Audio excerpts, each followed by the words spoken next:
So in this video, I am going to show you how to fix the issue of Task Manager being disabled by your administrator in Windows 11 or 10. This can be a frustrating problem, especially when you need to access Task Manager to troubleshoot or manage your system processes. So let's start the video. As you can see, when we click on the Start menu and try to access Task Manager, we get an error message saying Task Manager has been disabled by your administrator. To fix this issue, start by clicking on Windows search bar and typing Edit Group. Click on Edit Group Policy from the search results. Once you have it open, look to the left side under the User Configuration section. Now click on the small arrow next to the Administrative Templates folder.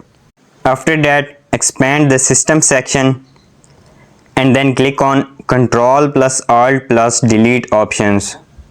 Now on the right side, you should see an option that says Remove Task Manager. Double click on that.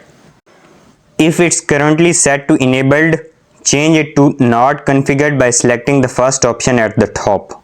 After making that change, click on Apply, then OK to confirm. You can now close out of the local group policy editor. Now if you try to open Task Manager again, you should find that the problem is resolved. If you found this tutorial helpful, please don't forget to liking the video and subscribing to my channel.